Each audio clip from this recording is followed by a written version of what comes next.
Assalamualaikum warahmatullahi wabarakatuh. Saya Ibrahim Hasyim Arya Maulana. Di sini saya akan menjelaskan stir casting, teknik pengecoran. Yang pertama, pengertian stir casting. Proses stir casting adalah suatu metode pembuatan material komposit dengan mencampurkan bahan material di saat material dalam keadaan mencair, di mana pengadukannya secara mekanik. Yang kedua, bagian-bagian mesin stir casting. Bisa dilihat pada gambar.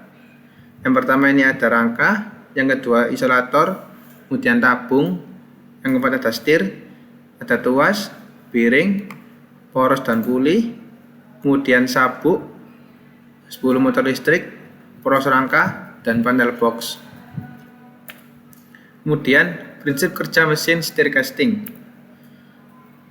Yang pertama, peleburan aluminium menggunakan heater yang diletakkan pada tabung di bagian samping dan bawah tabung. Masing-masing heater memiliki arus yang berbeda dan dapat dikontrol on-off-nya menggunakan saklar MCB. Pada panel box terdapat pengatur suhu yang disambungkan pada termokopel.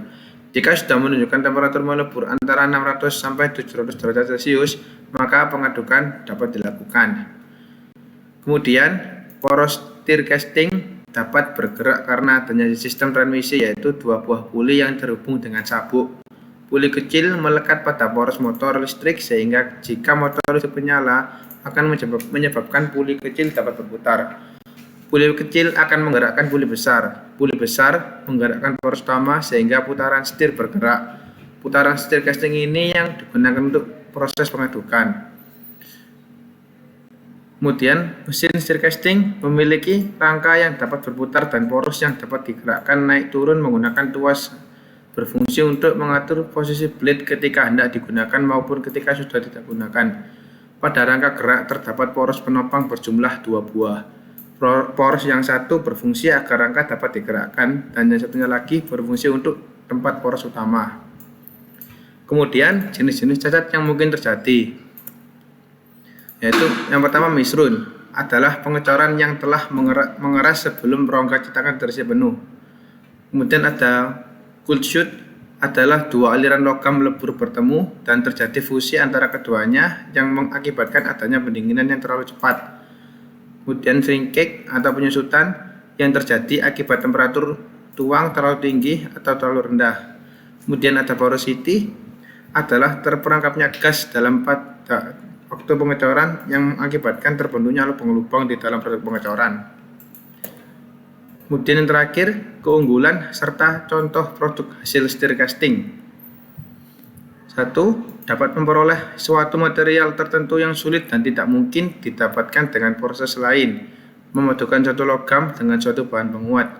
2. Proses stir casting mempunyai prospek yang sangat baik dalam bidang pekerjaan karena produk dari stir casting tersebut relatif lebih baik sifat mekaniknya bila dibandingkan dengan hasil pengecoran yang lain.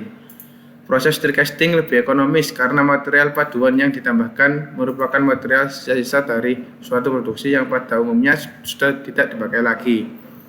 Yang keempat, dengan adanya proses pengadukan dalam stir casting, maka hasil produk cor akan menjadi lebih baik karena memungkinkan gelembung-gelembung udara yang terperangkap dalam logam cair selama proses penuangan untuk naik ke permukaan logam cair, sehingga cacat akibat terjebaknya udara dalam produk cor dapat berkurang. Dan yang di sebelah kanan adalah contoh produk dari hasil coran. Terima kasih, cuma itu saja yang bisa saya jelaskan. Kurang lebihnya saya mohon maaf. Wassalamualaikum warahmatullahi wabarakatuh.